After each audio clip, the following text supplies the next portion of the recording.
स्वागत है आप सभी का एजुकेशनल रिसर्च में। क्लास 12 हिंदी कोर आंसर की आप लोग जल्दी से मिला लीजिए। आंसर की इसका क्या रहा आप लोग का परफॉर्मेंस, आशा करते हैं आप सभी ने बहुत अच्छे से तैयारी किए होंगे। तो सबसे पहले हम 40 महत्वपूर्ण प्रश्न जो हमारे फाइनल एग्जाम में पूछे गए हैं उनका आंसर की आप लोग मिला लीजिए, जिसमें से क्वेश्चन नंबर 1 में 1 से 4 तक यहाँ पे पदांश दिया गया है, जिसको ध्यान से पढ़कर आंसर करना है। कह रहा है यह जीवन क्या है, निर्जर है, मस्ती की ही इसका पानी है। तो आप लोग इससे तो अच्छे से पढ़े होंगे। हम डायरेक्टली प्रश्नों को देख लेते हैं, जिसमें से क्वेश्चन नंबर 1 कह रहा है जीवन की तुलना किससे की गई है। तो जीवन की तुलना किससे की गई है, निर्जर से की गई है, यानी ऑप्शन नंबर 1 हमारा सही आंसर हो जाएगा। क्वेश्चन नंबर 2 कह रहा है सुख दुख के दोनों तीरों पर कौन चल रहा है। तो ये चल रहा है जीवन चल रहा है, यानी ऑप्शन नंबर 3 हमारा सही आंसर हो जाएगा। क्वेश्चन नंबर 3 कह रहा है प्रस्तुत पंक्तियों के अनुसार अपनी मस्ती में कौन गाता है। तो अपनी मस्ती में कौन गाता है, निर्झर गाता है, यानी ऑप्शन नंबर 2 जो है हमारा सही आंसर होगा। क्वेश्चन नंबर 4 कह रहा है गिरी का अर्थ है। तो गिरी का अर्थ होता है पहाड़, ऑप्शन नंबर 2 हमारा सही आंसर होगा। तो इस तरह से हमने जो भी काव्यांश का प्रश्न यहाँ पे दिया गया था पद्यांश का आप लोग के बीच में रख दिया। 4 प्रश्न हमारा पूरा हो गया। आप लोग देखते जाइए और साथ ही लाइक सब्सक्राइब शेयर करिए ताकि सभी बच्चों तक वीडियो पहुंच सके।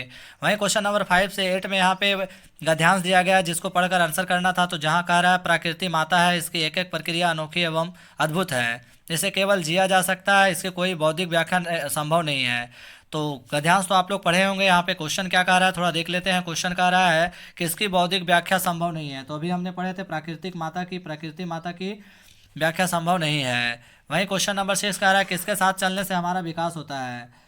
तो प्रकृति के साथ चलने से हमारा विकास होता है, ऑप्शन नंबर 4 हमारा सही आंसर होगा।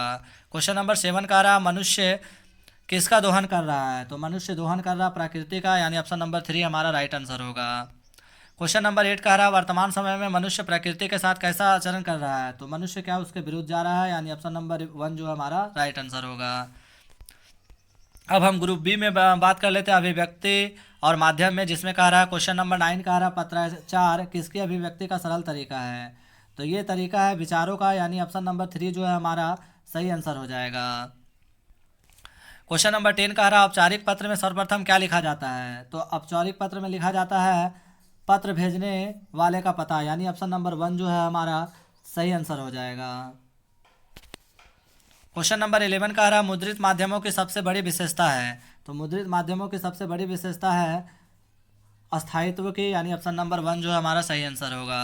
क्वेश्चन नंबर 12 का रहा जनसंचार का प्रमुख उद्देश्य क्या है। तो जनसंचार का प्रमुख उद्देश्य सूचनाओं को परस्पर बांटना और यहाँ पे जिज्ञासाओं का समाधान, विचारों की अभिव्यक्ति। तो आप लोग देख लीजिएगा इनमें से सभी भी हो सकता है, लेकिन 99% सूचनाओं को परस्पर बांटना ही होगा। वहीं क्वेश्चन नंबर 13 का रहा रिमाइंडर को हिंदी में क्या कहते हैं। तो रिमाइंडर को हिंदी में कहते हैं अनुस्मारक कहते हैं, यानी ऑप्शन नंबर 2 जो है हमारा सही आंसर हो जाएगा। क्वेश्चन नंबर 14 का आ रहा है संचार शब्द की उत्पत्ति चर शब्द से हुई है। चर का अर्थ है, तो चर का अर्थ क्या होता है, चलना होता है, यानी ऑप्शन नंबर 4 जो है इसका सही आंसर होगा। साथ ही लाइक कीजिए, सब्सक्राइब करिए और हमारे चैनल को शेयर करिए ताकि सभी तक वीडियो पहुंच सके। क्वेश्चन नंबर 15 का आ रहा है फीचर लेखन में कितने आयाम होते हैं। तो फीचर लेखन में 3 आयाम होते हैं, यानी ऑप्शन नंबर 2 जो है हमारा सही आंसर होगा। क्वेश्चन नंबर 16 का आ रहा प्रार्थना पत्र में आपका विश्वासी लिखने के बाद किसका हस्ताक्षर होता है। तो यहाँ पे हस्ताक्षर होता है किसका, प्रेषक का होता है, यानी ऑप्शन नंबर 1 जो है हमारा राइट आंसर होगा।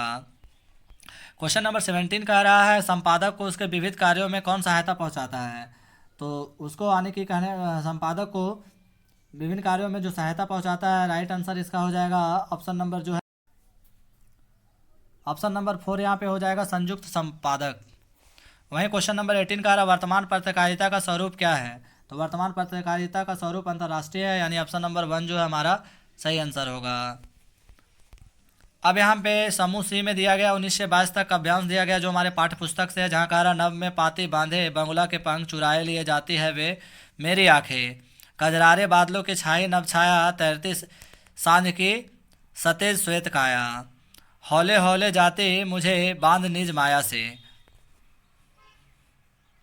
तो यहाँ पे क्वेश्चन नंबर 19 में कह रहा उपयुक्त काव्यांश में किसके सौंदर्य का वर्णन किया गया है। तो ये किया गया सायाकालीन प्रकृति का, यानी ऑप्शन नंबर 1 जो है हमारा सही आंसर हो जाएगा। इसी तरह क्वेश्चन नंबर 20 का इन पंक्तियों में कवि ने किस पक्षी का चित्रण किया है। तो कवि ने बगुला का चित्रण किया हुआ है, यानी ऑप्शन नंबर 1 जो है राइट आंसर होगा। क्वेश्चन नंबर 21 का रहा हौले हौले में कौन सा अलंकार है। तो इसमें हो जाएगा पूर्णरूक्ति प्रकाश अलंकार, यानी ऑप्शन नंबर 3 जो है राइट आंसर होगा।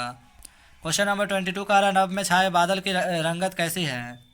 नभ में छाए बादल की रंगत जो है वो श्याम जैसी है, यानी कि ऑप्शन नंबर 2 जो है इसका सही आंसर होगा। वैसे यहाँ पे श्वेत भी दिया गया है, तो आप लोग इसको देख लीजिए एक बार। वहीं क्वेश्चन नंबर 23 का आ रहा, भाषा को घुमाने फिराने से बात कैसी हो जाती है। तो जाहिर सी बात है, भाषा को घुराने फिराने से पेचीदा हो जाती है, यानी और फंस जाते हैं। ऑप्शन नंबर 1 जो है सही आंसर होगा। क्वेश्चन नंबर 24 का आ रहा, कैमरे में बंद अपाहिज कविता में कौन किसका साक्षात्कार ले रहा है।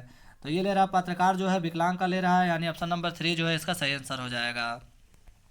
क्वेश्चन नंबर 25 का आ रहा, सहर्ष स्वीकारा है का शाब्दिक अर्थ क्या होता है। तो इसका शाब्दिक अर्थ होता है खुशी के साथ, यानी ऑप्शन नंबर 2 जो है हमारा सही आंसर होगा। क्वेश्चन नंबर 26 का रहा, कवि कविता की तुलना किससे कर रहा है। तो कवि कविता की तुलना किससे कर रहा है। तो ये कर रहा है चिड़िया से कर रहा है, यानी ऑप्शन नंबर 1 जो हमारा सही आंसर हो जाएगा। नेक्स्ट क्वेश्चन नंबर 27 का रहा, पतंग उड़ाने वाले बच्चे दिशाओं को किसके समान बजाते हैं। तो वे बजाते मृदंग के समान बजाते हैं, यानी ऑप्शन नंबर 4 जो है हमारा राइट आंसर होगा। अब यहाँ पे 28 से 31 तक हमारा पे जो पाठ्य पुस्तक से गद्यांश दिया गया है, जिसमें से कह रहा जब उसका सामान कस्टम पर जांच के लिए बाहर निकाला जाने लगा तो उसे झिरझिरी से आई और एकदम से उसने फैसला लिया कि मोहब्बत का यह तोहफा चोरी से नहीं जाएगा। तो ये बहुत यानी कि हमारा राज्य से दिया पाठ से लिया गया है, गद्यांश दिया गया है, जिसमें से क्वेश्चन नंबर 28 में कह रहा प्रस्तुत पाठ के लेखक कौन है। तो यहाँ पे बहुत अच्छा प्रश्न है, जिसका आंसर हो जाएगा क्या, राजिया शहजाद जाहिर, यानी ऑप्शन नंबर 4 जो है राइट आंसर होगा। क्वेश्चन नंबर 29 का रहा, प्रस्तुत पाठ में किस देश के विभाजन से उपजे दर्द को अंकित किया गया है। तो ये किया गया है भारत और पाकिस्तान विभाजन के, यानी ऑप्शन नंबर 2 का सही आंसर होगा। क्वेश्चन नंबर 30 का रहा, साफिया को झिझिरी से क्यों आई। तो उसे झिझिरी से इसलिए आए पकड़े जाने के डर से, यानी ऑप्शन नंबर 1 हमारा सही आंसर होगा। क्वेश्चन नंबर 31 का रहा, मोहब्बत का तोहफा क्या था। तो ये था नमक, यानी ऑप्शन नंबर 4 जो है इसका सही आंसर होगा। क्वेश्चन नंबर 32 का रहा, भक्तिन किसकी बेटी थी। तो वो थी गोपालक की थी, यानी ऑप्शन नंबर 2 जो हमारा सही आंसर होगा। क्वेश्चन नंबर 33 का रहा, बाजार में किसका जादू है। तो बाजार में जादू है रूप का, यानी ऑप्शन नंबर 1 जो है सही आंसर होगा। नंबर 34 का रहा, चांद पहलवान के गुरु का क्या नाम था। तो चांद पहलवान के गुरु का नाम क्या था। तो इसका सही आंसर हो जाएगा क्या, बादल से था, यानी ऑप्शन नंबर 2 जो हमारा सही आंसर हो जाएगा। वहीं क्वेश्चन नंबर 35 का रहा, चार्ली चैपलिन ने अपनी फिल्मों में किन 2 रसों का मिश्रण किया है। तो उन्होंने किया है करुण रस और हास्य रस का किया है, यानी ऑप्शन नंबर 4 जो है हमारा सही आंसर हो जाएगा।